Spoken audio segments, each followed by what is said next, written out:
Okay, so if anyone is like myself, time is starting to go a little fast. I'm starting to forget what happened this year.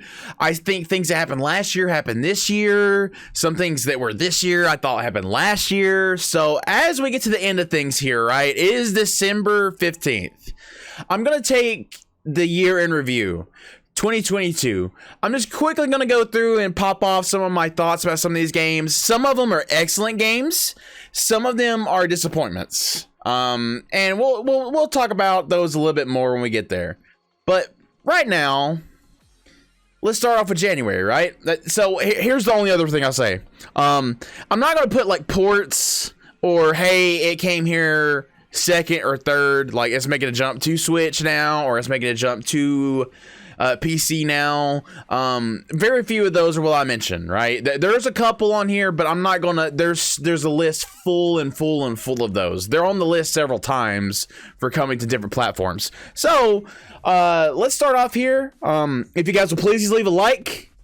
Every time I ask, you guys do it more often than not, so I guess I'll keep asking if you keep giving them to me. So please give me a like and subscribe if you like this content. Let's get into it. January, Monster Hunter Rise on PC.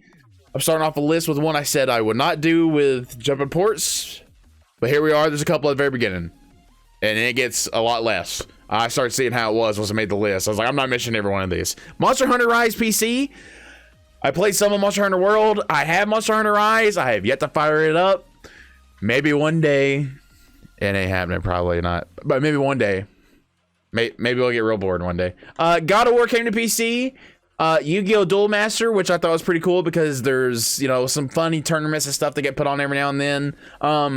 It is kind of cool, I think, to have like just a full digital version of these games. I think there should be like a heavily supported and upgraded version of just the card game, and there should not be like a Duel Master 2, in my opinion, right? There needs to be a platform, and you just keep putting cards on it, and then it's like, well, then you can limit and do whatever in the actual card game. It'd be cool if the actual card game was like the same rules as this, you know, like this is what you do. This is the card game, but digital, and you can play it. You can put it on phones and stuff. It's awesome. I'm glad that we're finally getting around this kind of stuff.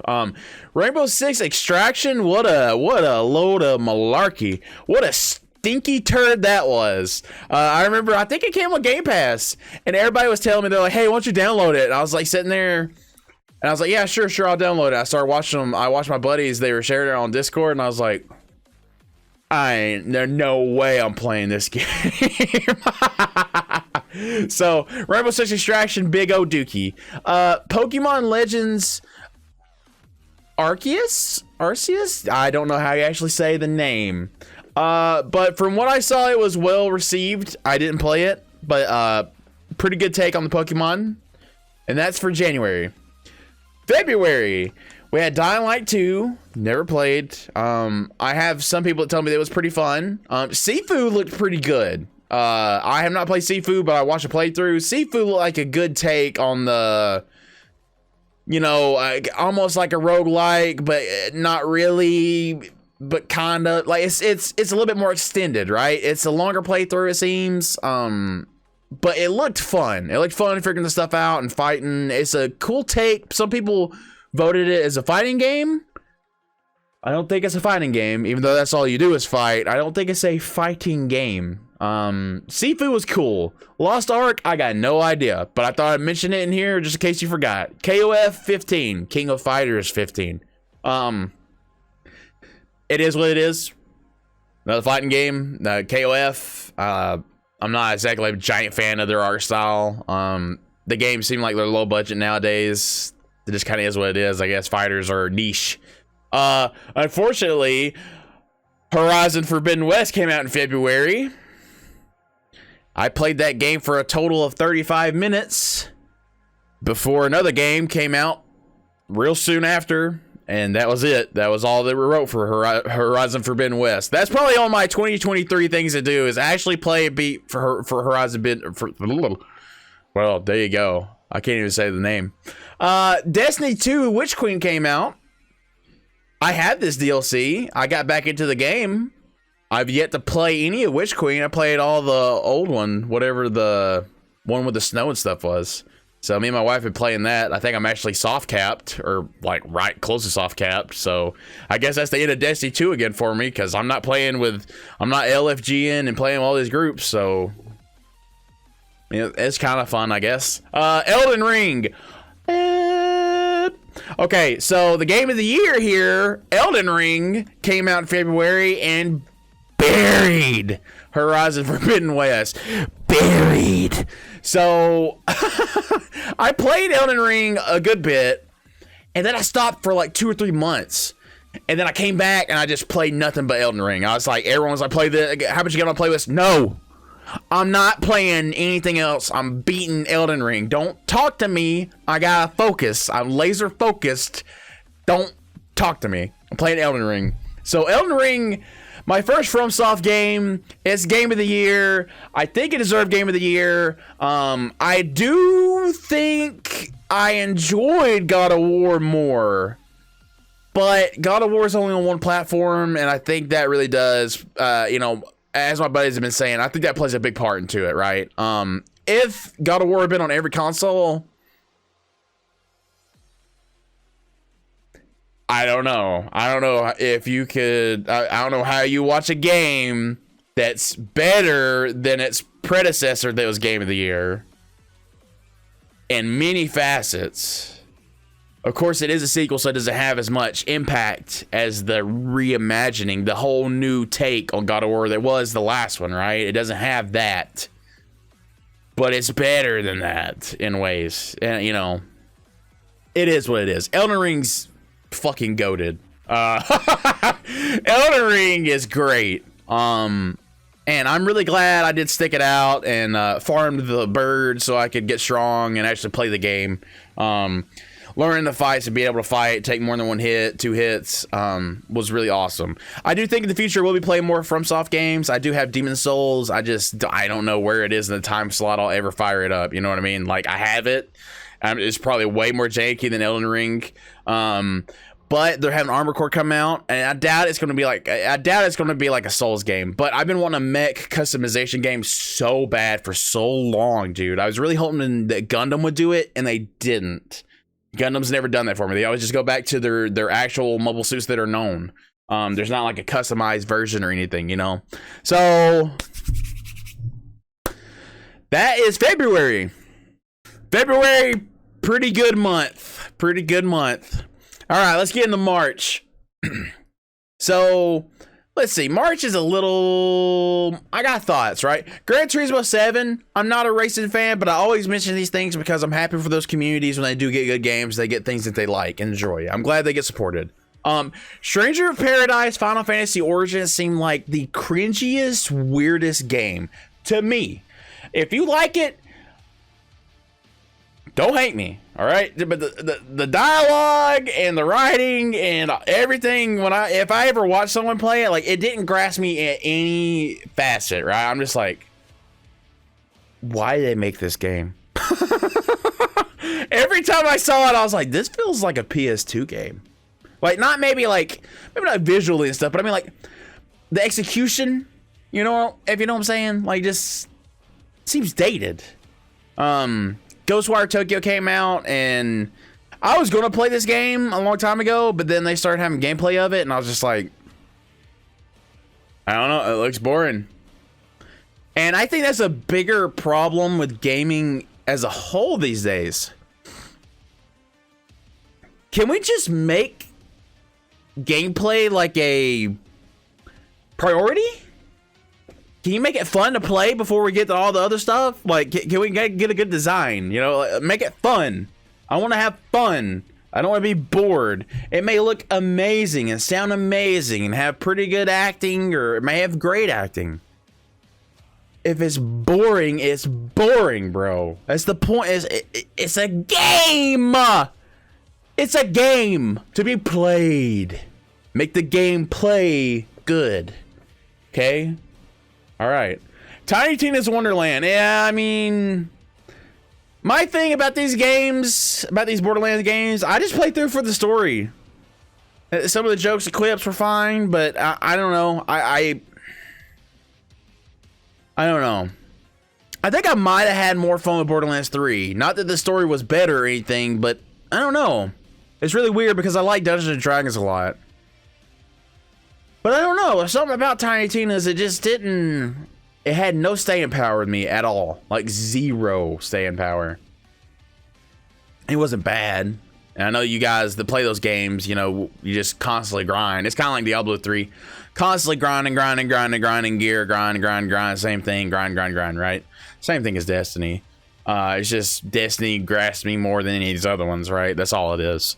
Kirby and the Forgotten Wonderland. My boy is sucking. I'm glad to see Kirby's back. I don't play hardly any games on Switch, but I'm glad to see Kirby's back. Lawnmower Sim came out, and it had a very brief stint of popularity.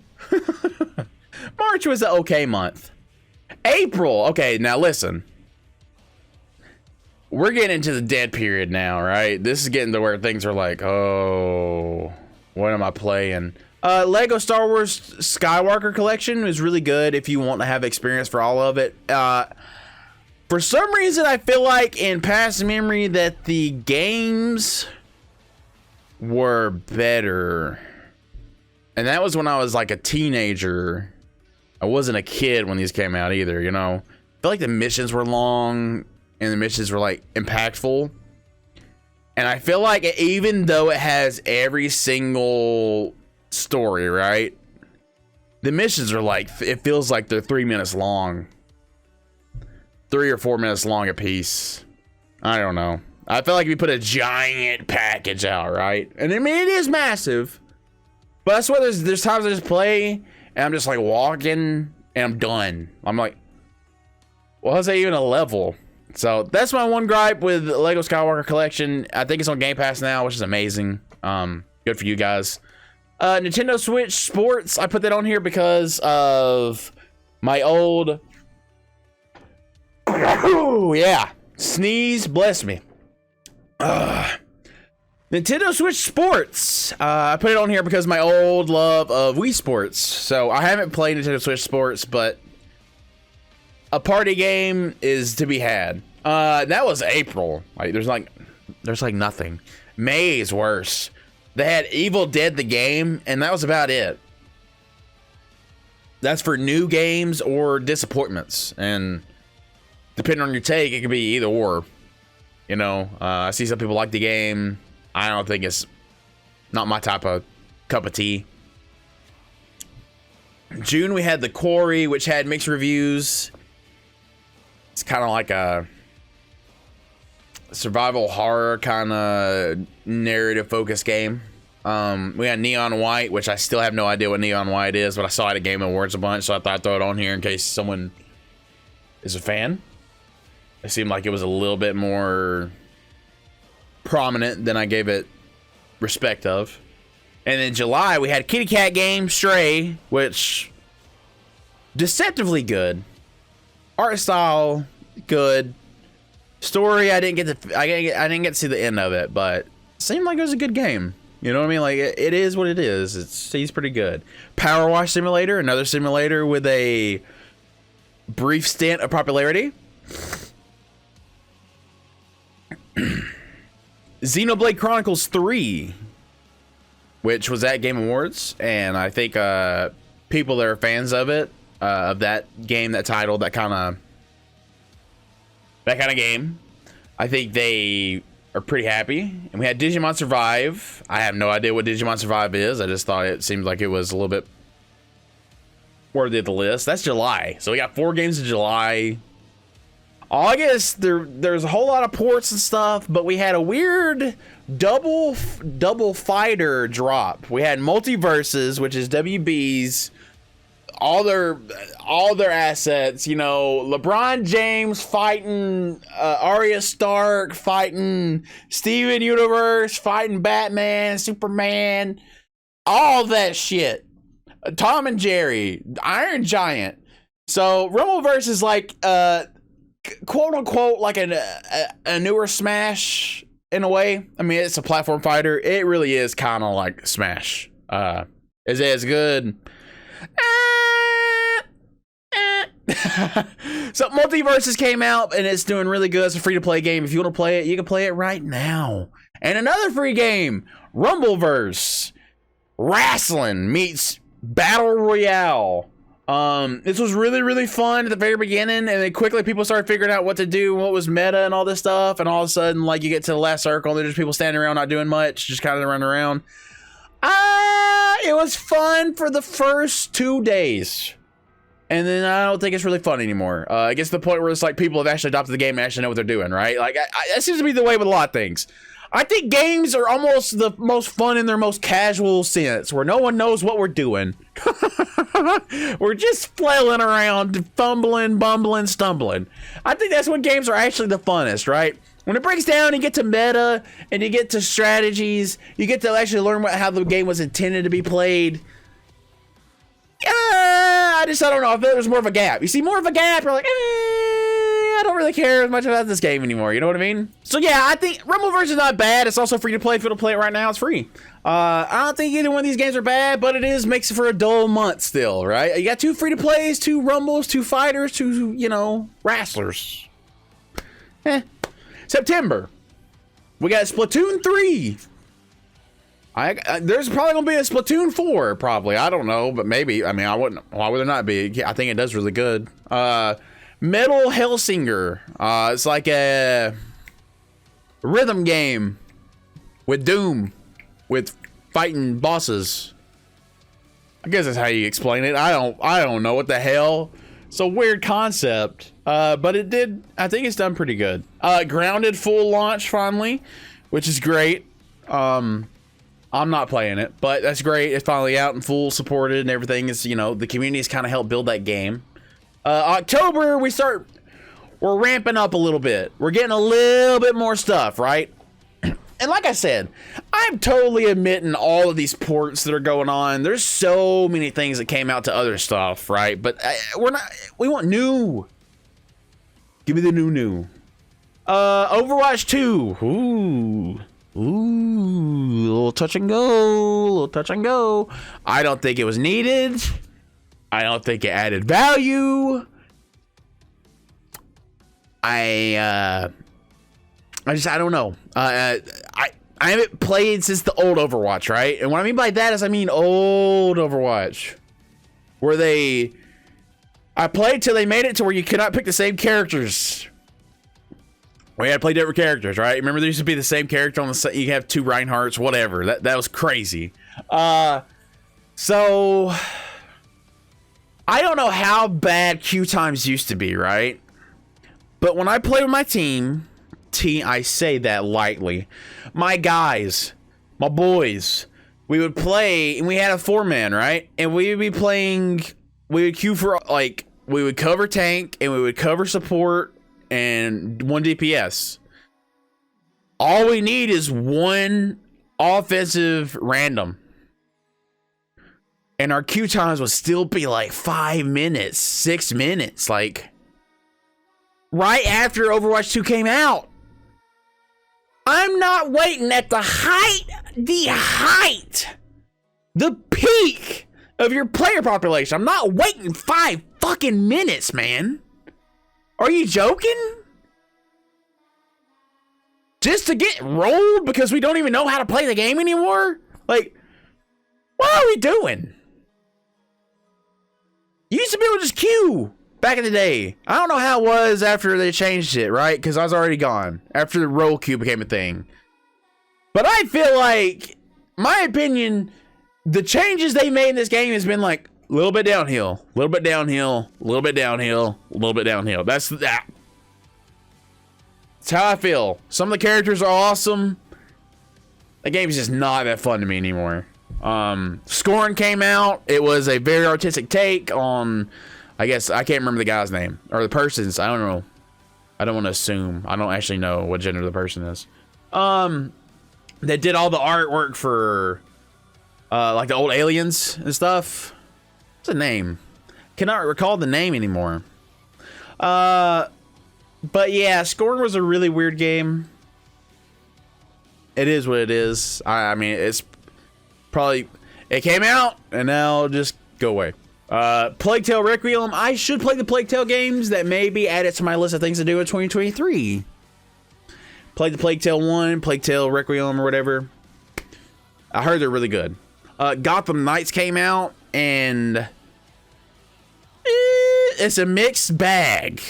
Some people are like, no, give it a chance. You know, other people are like, it's not that good. I think I'm in the, I haven't played it, but I've seen some of it. I'm like, I don't know. It doesn't look great. So I'm probably skipping Gotham Knights, unfortunately, as big of a Batman fan as I am. Modern Warfare 2 came out, and it's a $70 game, and Warzone 2 is free. But that said, there is actually a lot of value in Modern Warfare 2. Believe it or not. You got so many modes to play. But the thing is, I think DMZ might be free, so maybe maybe I might be wrong. And I don't know if you have to have the game to play the raid. They added a PvE raid in a Call of Duty game. Wow. They're supporting PvE a lot, which is weird. Not many people play the campaigns, but they got the campaign. You got multiplayer. Now they have Warzone and DMZ. And I think maybe you might just want to pick up the game if it goes on sale, like instead of that full $70, just because that way you have access to those other things. Speaking of which, I think they got a free multiplayer weekend coming up, so you might get swayed to get it then. If you like it, you like it. If you don't, you don't. I played a good bit of it, but I'm kind of getting tired of it already. I'm kind of I mean, if y'all just had better maps, these guns feel really weird. I don't know. The game feels weird in general.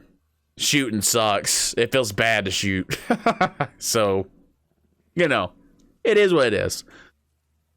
Bayonetta 3 came out, and I think people like the game, but God, man, why would Nintendo not make a better Switch?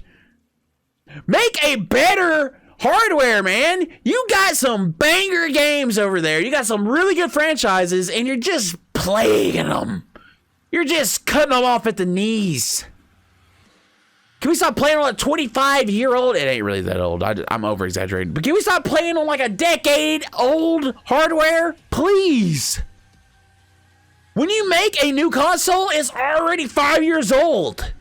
You make crappy, shitty hardware.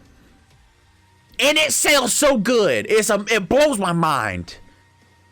It's such a good thing for kids. It's such a good thing for on the go and casual. And there's so many games and so many things and this and that. There's so much good with so much bad. And the way that you treat people and the copyright claims, and you keep going left and right. I watched the whole Game Awards and got claimed on your shitty Mario video.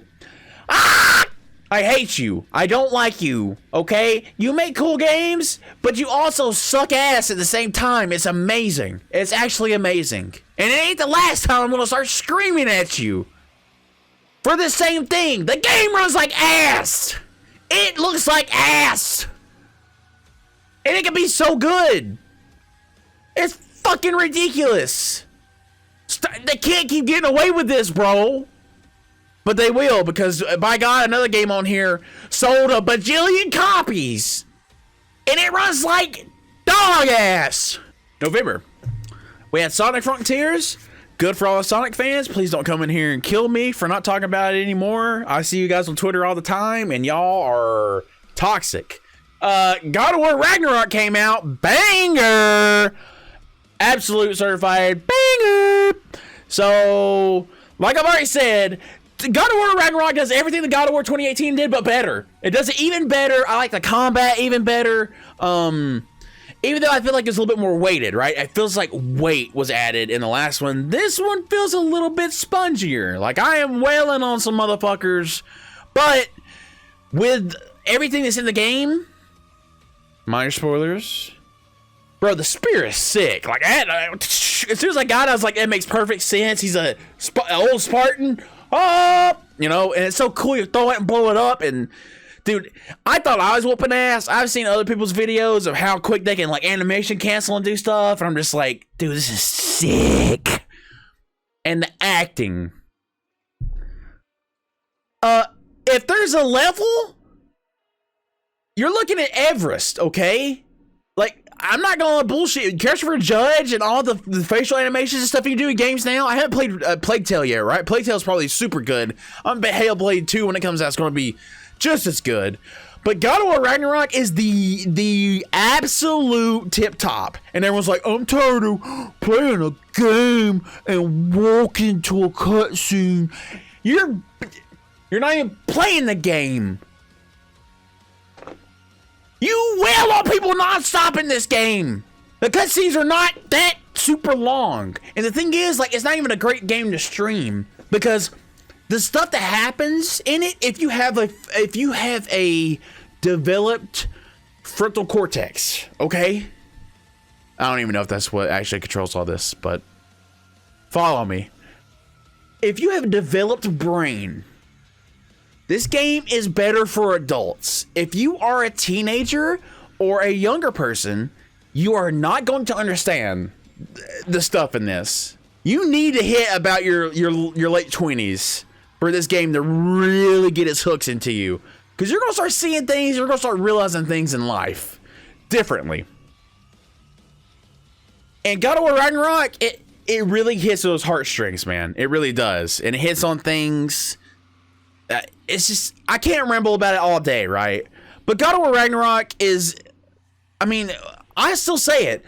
God of War 2018 plus Ragnarok, which I think it's a 1-2 punch. It's kind of like now it's like, well, it's a story. It's all together, bro. It is. It really is. Now, I do think it felt like towards the end of Ragnarok, we probably could have squeezed another game in here somehow, some way, but we didn't. And it just kind of, what? You know, like, all together at the end. That's how I feel. But it is a super good game. I mean, if you got a PS5, if you got a PS4, damn. If you don't like this, do you even really like games? Do you? What do you play games for? Because I think if you don't like this game, it's like you're either just a completely competitive or you're like beyond casual. You're like the mobile game, like mom playing Candy Crush level. You're either as hardcore as you can be, PvP only, or you are mama on Candy Crush. Because this is a masterpiece. Elden Ring is a masterpiece. If you can't play either one of those and enjoy it, if you play games a lot and you can't see the value in them, I'm just super confused as how you justify things. I have to write you off almost. It's like, hey, whatever, bro. If you think those games are bad, bad. If you don't like certain things, cool. But if you're just like, it's bad, it's mid, that's how you act all the time. Ghost Simulator 3 came out in November. Don't worry about Ghost Simulator 2 because it don't exist. I actually have not seen as many people play Ghost Simulator 3. Ghost Sim 1 seemed like it got a lot more support by people. Maybe, you know, when things die down, things get boring again, people play Ghost Sim 3. We'll see. I haven't played it yet. I haven't played the first one either. Evil West came out. It's kind of like a brawler shooter. I mean, it looks like God of War, kind of, right? But a little bit more crazy. My opinion of this game is the color palette is like a little bit too saturated. I'm like, you know, most time games are like, oh, we're washed out. This was a little bit too bright in ways. Like the color is just too intense. Too warm, maybe. But it seems like it'd be fun if you can pick it up on sale. World of Warcraft Dragonflight came out, which I think people have said that they're feeling the pressure from Final Fantasy 14, and that is exactly why that competition is a good thing, because it makes people push the craft forward, okay? You can't just sit and let your franchise rust and dwindle away with mediocre shit when someone puts the pressure on you. And that's why people need pressure on them. That's why Destiny's it always goes sad and bad until someone steps to the plate, and all of a sudden they come back with the next update and everyone's like, oh, I can't believe I ever stopped playing Destiny. This is the greatest thing ever, right? That's the way it goes. Competition's good. So I've heard people are having fun with Dragonflight. I'm glad for you. I've never played World of Warcraft. I hope I don't ever will. I ruined my life with League of Legends. I don't need something else to ruin my life. Warhammer Darktide came out and really weirdly doesn't play amazing for people on PC in certain ways, right?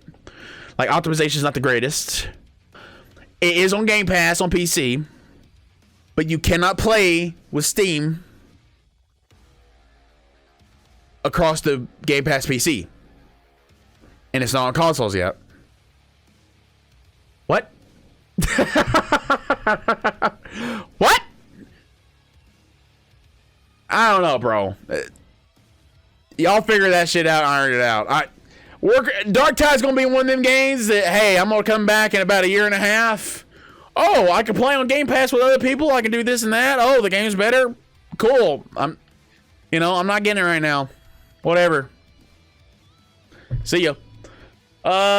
That was November. So we're closing it out. December, the Callisto Protocol. Callisto Protocol has very, very, very, very, very mixed reviews. I think the game is uncontrollably boring. It seemed like it was marketed as a Dead Space-esque, right? Like everyone's just like, oh, the Dead Space people can't make Dead Space, but they made Dead Space, right? That's the way it felt. That's the way it feels like God marketed it too. It ain't Dead Space. Super melee focused combat. A strange and different dodge mechanic. I won't say it's bad, but it's strange and different.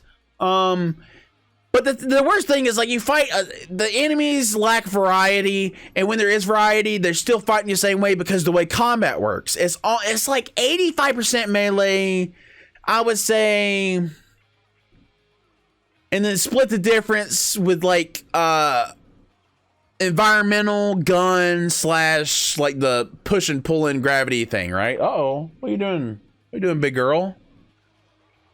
That is what I would say.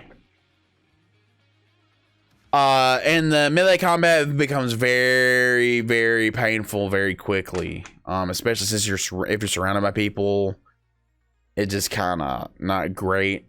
The environments, everything looks cool. The game is not scary. Like I said, well, here's the thing. Even though if they have variety of enemies, the things they do aren't that different. They still do this. That's how they fight you. That's like every enemy in the game. That's how they fight you. Okay. Whoop-de-doo. Dodge this way, dodge that way, smack them, dodge this way, dodge that way, smack them, dodge this way, dodge that way, push them, shoot them, smack them. That's it. That's the whole game. That's it. That's the game. And it becomes boring quick. Real quick. So, Callisto, in my opinion, is a dud. I think it's a dud. Plus, it was not fully ironed out. Which I guess if you're still here, we'll probably make a new video on this. But it does not pay to buy games when they come out anymore. There's no fucking point in buying games when they come out anymore. They're not finished. They are not ironed out. They are in their worst state they will ever be in. And they're the most expensive. You are paying your premium to iron it out for them. You're paying to be the beta tester. It is so shit. Gaming's... The environment right now for a majority of games. There's some that come out that are just great out the box, right? But God, you got... Warhammer and Callisto back to back. I'm like, what are you doing? What are we doing? Marvel Midnight Suns came out. I haven't played it yet. I haven't seen anything about it yet. I said I haven't seen anything. I saw some people saying it was better than they thought it would be. Maybe we'll check it out. Need for Speed Unbound came out. Stealth drop somehow. And if you are a fan of the old games, I highly recommend that you do play this game and support it. So I think the cool thing about this new Need for Speed is that it's like stylized. Like you have an avatar that's kind of anime, but it's like when you're driving, like wings come out, like, you know, like graffiti spray paint comes from the tires when you're driving, smoke and wings and all kinds of stuff. It's real stylized. It's kind of cool, visually impressive. I like it. And then last on this list is High on Life, which is like a Rick on Morty, you know, a Rick on Morty. Yep. It's a Rick and Morty-esque game. And I think maybe we'll do a challenge one day. Maybe I'll just like, I'm going to play this whole game without laughing. Because beyond some of the regular banter, and I mean outside of like actual scripted cuts, you know what I mean, like speaking to each other, like random quips and stuff, I think it'd be fun to try to do that, right? We're going to play this game until I laugh. And after I laugh, we're not playing it anymore. I think it'd be, I mean, it's like defeated the purpose. You know what I mean? So yeah, that's the year in review. I went on a couple tangents here. Got a little angry, a little happy, a little angry. But that's it. And I mean, it wasn't a bad year. But really hoping going forward we get something else. A little bit more oomph, right? That middle lull. You know, March was okay, and then April, May, and June, July, August, September, all of those for me were dead. I played some of those games, but I did not long at all. It was dead. So let me know what your guys' sleeper hit was of the year. What's your sleeper hit? Thank you guys for watching so much. I rambled a little bit. We went a little bit longer than we probably should have, but here we are. Thank you guys for watching so much. I'll see you next time. God bless.